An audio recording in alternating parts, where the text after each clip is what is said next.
Olá, o Estação Cultura está no ar e nós preparamos para você um programa de hoje com uma agenda especial da programação do Porto Alegre em Cena, que acontece na cidade até o dia 26 de setembro. Você vai conferir alguns dos espetáculos em cartaz nesta semana, além de um perfil com o ator Gero Camilo, outra atração do Festival do Mício. Certo, Nilton. E começamos conhecendo um pouco mais do espetáculo Processo de Concerto do Desejo. No espetáculo, o ator e diretor Matheus Nastergalli faz uma homenagem à sua mãe, a poeta Maria Cecília Nastergalli. Ela morreu em 1968, quando o ator tinha apenas 3 meses de vida. Acompanhado pelos músicos Luan Belic e Henrique Horman, Matheus apresenta um retrato lírico de Maria Cecília, trazendo à cena poemas escritos por ela e canções de sua preferência. A montagem pode ser vista até quarta-feira no Teatro do Sesc, sempre às 8 da noite. E do Rio de Janeiro vem o espetáculo Inútil a Chuva, em cartaz no Centro Histórico Cultural Santa Casa. A peça Inútil a Chuva traz novamente a Porto Alegre a companhia carioca de teatro Armazém. O espetáculo mostra os conflitos de uma família que tenta desvendar o desaparecimento do patriarca. Ele deixa como único rastro uma carta de despedida. A hipótese de suicídio se mistura a outras tantas, em meio a uma discussão sobre o que é a arte e as relações em família. O espetáculo pode ser visto até amanhã, às 9 horas da noite, no Centro Histórico Cultural Santa Casa. E também na Galeria Mamute está em cartaz uma retrospectiva da obra de Cláudia Barbizan. A artista, que morreu no ano passado, produziu obras em múltiplas plataformas.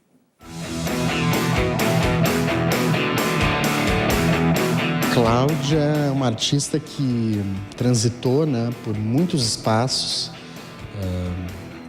experimentou meios diferentes, a música, pintura, colagem, desenho, vídeo, frequentou academia, deu aula, frequentou o underground, através da música, frequentou os espaços da arte também. Então, a primeira coisa foi isso, olhar para essa produção, assim, claro que eu acho que a produção plástica dela salta aos olhos, é excelente, mas era olhar para essa produção como um todo, vendo o que havia de comum, o que diferenciava uma atuação da outra. A outra ideia era olhar para essa obra da Cláudia e pensar essa homenagem não de uma forma solene, memorialística, Ela faleceu precocemente, recentemente, ano passado, deixou muitos amigos, muitos afetos. Então, assim, era olhar e ela sempre... Bom, a arte dela atesta, A arte dela é sobre a vida, Flor, sexo, cores.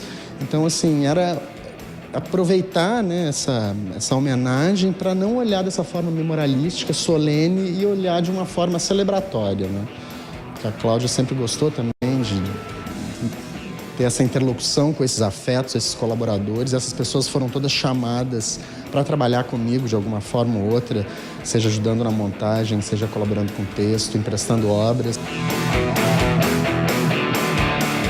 O título da exposição diz respeito ao processo que essa exposição foi pensada, Essa ideia de ser uma celebração, ser festiva e buscar essa celebração através de um contato com os afetos da Cláudia. Então, não diz respeito à obra da Cláudia, diz respeito ao meu processo de curadoria. Se a gente fosse olhar a obra da Cláudia, obviamente que é uma obra feminista, Só que é um feminismo articulado começa a ser articulado nos anos 90, numa época que não havia esse discurso feminista como é posto hoje, muito político, e necessário. Ela vislumbra que a gente pode olhar para a década de 90, por exemplo, aí tem uma referência ao Garagem Hermética lá na primeira sala, de uma forma repensando esse cenário machista, roqueiro, garageiro do rock and roll, entendeu? Olhando percebendo que as mulheres sempre estiveram presentes nessa cena, sempre atuaram nessa cena. Eu acho que a Cláudia, através do trabalho dela, a gente pode fazer revisão, né? As mulheres, principalmente, que vão narrar essas histórias.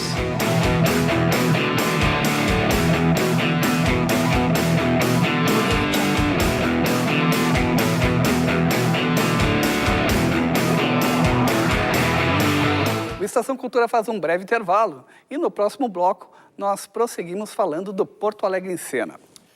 Hilton, tu confere também o nosso quadro Perfil com o ator Gero Camilo. Ele participa do festival com o espetáculo Caminho nos Empoeirados. E tem ainda música com Luiz Tati, outra atração do Porto Alegre em Cena.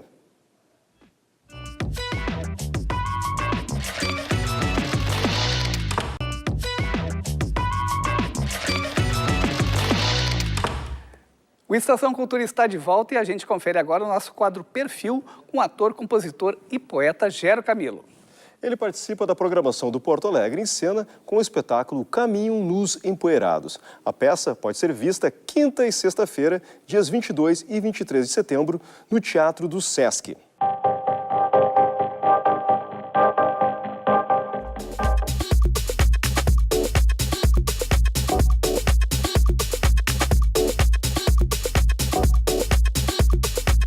Ator, dramaturgo, poeta, cantor e compositor.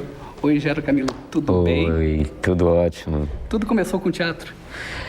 Tudo começou com a poesia. Com a poesia. Com a escrita, com os primeiros versos, assim, desde de menino. Eu descobri um livro na gaveta do meu irmão, que era um livro de um amigo dele, de bairro, que tinha, um caderno, onde esse escritor amigo dele tinha feito um romance. Então eu acho que a minha primeira leitura foi essa, um livro feito à mão, e isso talvez me aproximou bastante da literatura, da possibilidade de entender a literatura como uma coisa próxima, uma expressão feita à mão, na caligrafia. E então, a partir desse primeiro caderno, um romance, digamos assim, que eu encontrei desse rapaz de bairro, eu me senti também potente quanto expressão literária. Você morava onde? Eu morava no Conjunto Esperança, em Fortaleza. Nessa época, eu morava no Henrique Jorge, que é um bairro de Fortaleza, que eu sou de lá, né, do Ceará. Depois disso, onde entrou o teatro na tua vida? E daí veio, porque também já criança e eu começando a escrever essas historinhas, assim, eu sentia a necessidade de representá-las. E na escola que eu estudava, eu já trabalhava bastante isso com os meus amigos de sala, sem ainda entender que o que eu estava fazendo era teatro, na compreensão do que era o teatro e do que eu me tornei quanto escolha mesmo, quanto ator profissional e tal. Então o teatro, ele nasce de uma expressão muito livre ainda, sem essa compreensão mesmo artística, e aí depois eu vou me instrumentalizando para transformar isso em profissão. Chegou em minhas mãos lá em Fortaleza o programa da Escola de Arte Dramática da Universidade de São Paulo, e a EAD.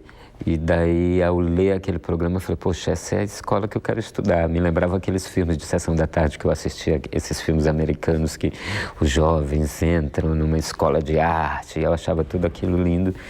E por entender que essa escola, que era a EAD, era uma escola pública, isso me aproximou também da conquista, digamos assim, da possibilidade de entrar num vestibular e fazer a escola. E daí eu vim para São Paulo, para São Paulo e tô lá há 20 e tantos anos. Gero, qual foi a tua primeira peça, a tua estreia profissionalmente? Foi com o espetáculo. Assim, eu entrei para fazer o vestibular, eu entrei com um texto, uma das fases do vestibular pedia que você encenasse uma obra.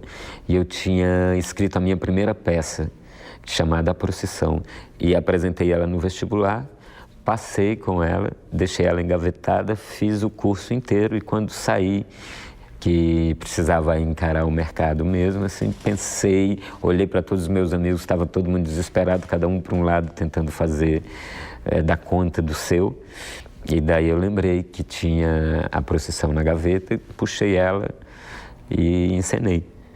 Então, eu considero que a Procissão é a minha primeira peça. De lá para cá, você escreveu outros textos também, né? É. Porque também tinha uma coisa, assim, na escola, eu me via muito, assim, sem representatividade, digamos assim, dentro do padrão. Em que sentido? Em vários sentidos. Primeiro que a gente tem esse padrão estético é um deles.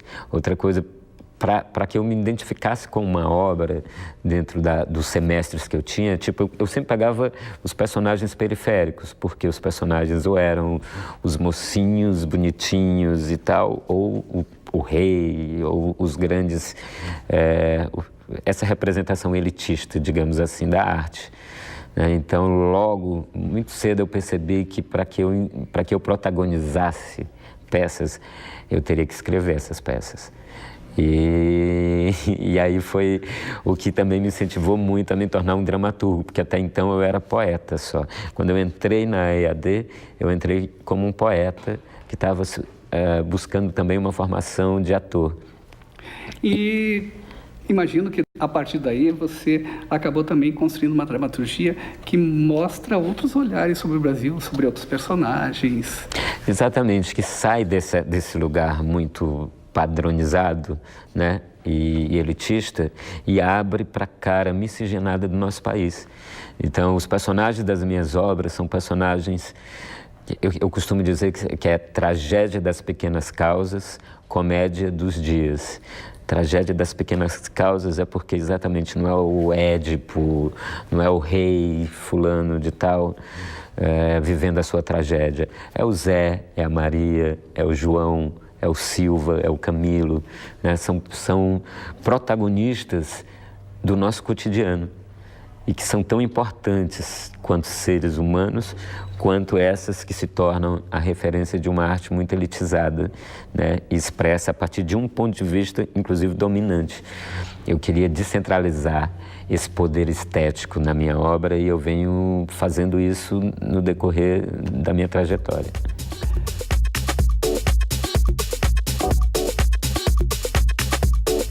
Qual foi teu primeiro filme, Gero? Meu primeiro filme, eu ainda estava na escola de arte dramática, foi o filme do Sérgio Bianchi. Ai meu Deus, esqueci o nome agora. Cronicamente Inviável. Foi o meu primeiro filme. É que eu filmei, mas ele demorou a estrear. E quando ele estreou, eu já tinha feito Domésticas e já tinha feito Bicho de Sete Cabeças.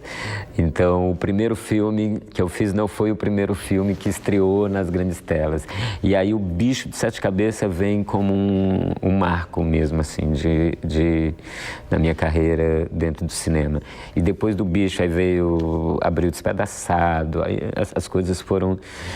Narradores de Javé, aí logo em seguida já veio Cidade de Deus. Carandiru. Cidade de Deus veio junto com Madame Satã, depois veio o Carandiru, e aí a coisa foi se desenrolando. Inclusive com convites para filmar fora do Brasil, né? Você esteve filmando do México. Eu filmei o Chamas da Vingança, Men on Fire, que era um filme com Denzel Washington, direção do Tony Scott, que me chamou para fazer o filme porque tinha visto Cidade de Deus e tinha ficado encantado com Cidade de Deus, andava com Cidade de Deus no set embaixo do braço. Fazia todos os atores assistirem o filme e a equipe assistir o filme, até porque ele usa um pouco da linguagem do Cidade de Deus ali, ele usa como referência para construir o Chamas da Vingança. Gero, pensando como ator, né, e nessas potências do teatro, da televisão e do cinema, como é que você faz essas relações? Olha, o teatro é quem alimenta essa rede toda. Assim, o teatro é a essência de tudo isso. Além de ser o berço, ele de fato, ele continua dando esse material para o cinema e para a televisão.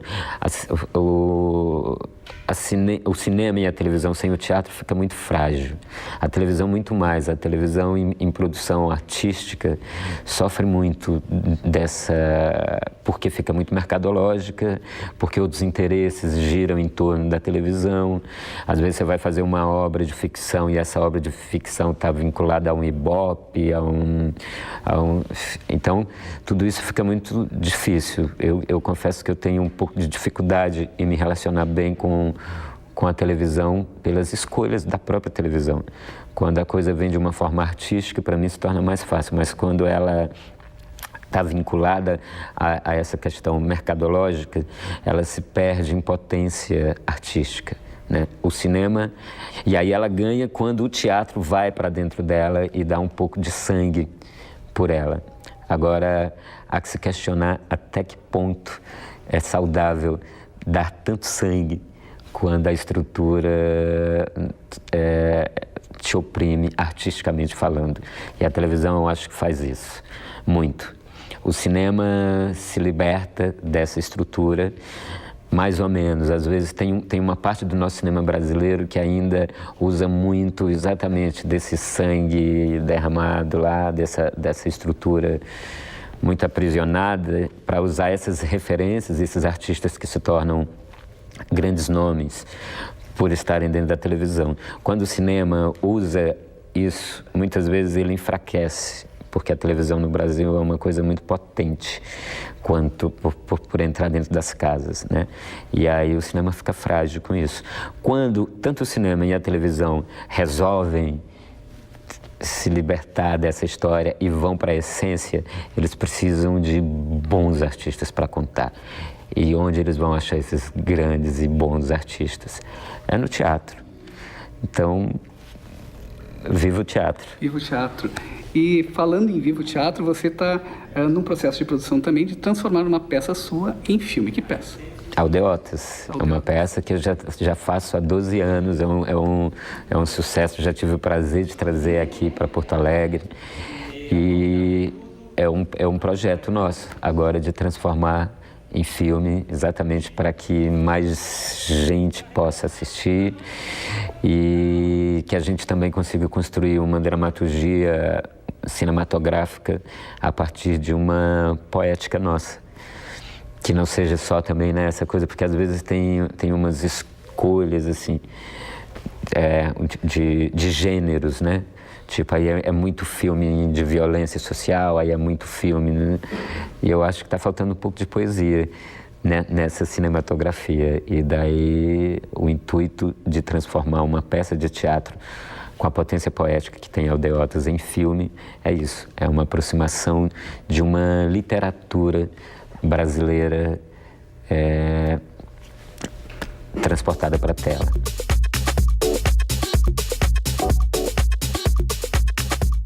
Você disse que tudo começou com a poesia, a música também está lá nesse início?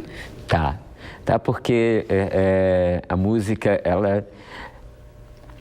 a poesia, determinadas poesias, elas já nascem, né, cantadas. Sim, a poesia tem uma sonoridade que, num primeiro momento, você vocabuliza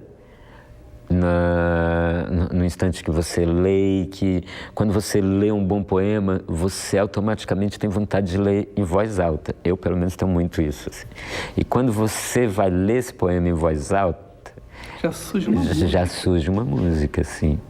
E daí, então, a música que eu faço, ela nasce da minha poética, não do meu ser músico. Assim, eu não tenho uma formação musical.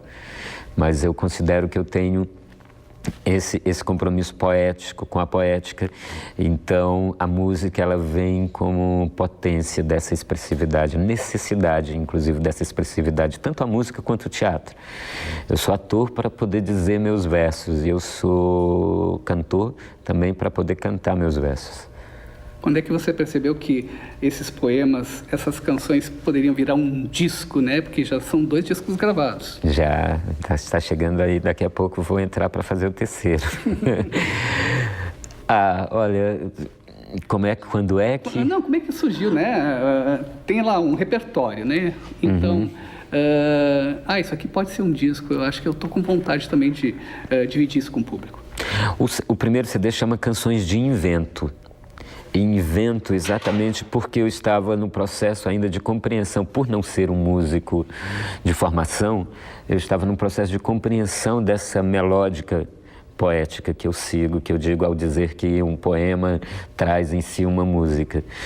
E daí eu apresentava esses poemas que eu acreditava serem músicas para amigos músicos, e a partir daí a gente criava um laboratório, né, onde esses arranjos iam surgindo. Então, esse primeiro disco chama Canções de um Vento pelo laboratório musical que estava se fazendo, onde eu podia mostrar pela primeira vez as minhas composições. Era uma necessidade aí de fazer isso, ir para o palco e registrar isso de uma forma musical mesmo. Depois veio o segundo CD, que se chama... Mega Tamanhinho. E Mega Tamanhinho, que é uma coisa pequena e grande ao mesmo tempo, vem desse nosso instante de mundo, né? Essas revoluções políticas todas acontecendo. Quando eu dei esse título, eu estava na casa do Caco Ciocler, meu amigo, e eu tinha visto no computador dele uma foto de uma criança palestina fugindo de um soldado israelense com uma metralhadora. E aquilo, o Caco é judeu, eu sou cristão, e aquilo gerou uma discussão naquele instante, uma conversa a respeito daquela imagem, porque aquela pequena criança fugindo daquela situação parecia se tornar uma coisa muito grande, e daí vem o Mega Tamanhinho. É um CD que ele tanto tem canções com conteúdo político, quanto amoroso, romântico, tem samba, tem rock, que eu gosto muito. Vem aí o terceiro, qual é que é a temática das próximas canções? Eu acho que o terceiro segue essa mesma mistura, porque como eu sou um cara que transita muito em vários braços da arte,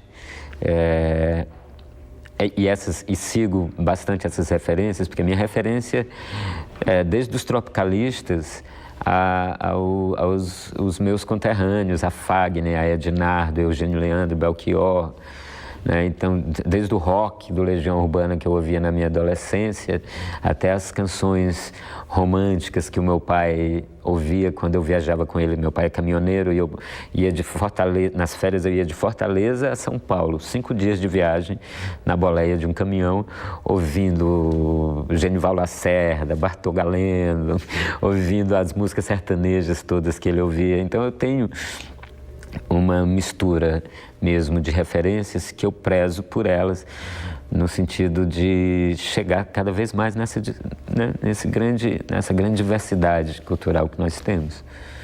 Valeu, Gero. Oh, coisa linda. Obrigado você, querido, mais uma vez. Muito obrigado.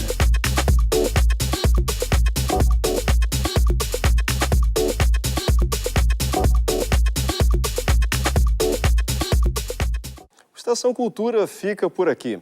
O programa volta amanhã, aqui na TVE, com mais dicas da programação artística do Estado. Domice, nós encerramos esta edição com o músico paulistano Luiz Tati.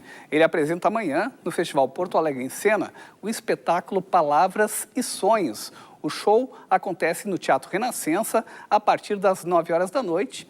Tchau e até a próxima edição.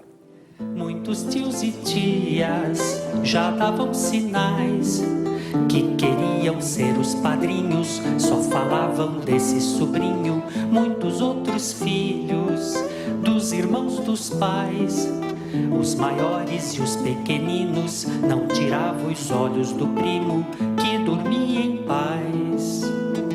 Sonhava com os pais, avós dos pais e todos ancestrais. E era tanta gente, não acabava mais. Uns pediam um passinho à frente, tio do tio também é parente. E a cidade toda veio ver o Tomás, que nascera, que maravilha,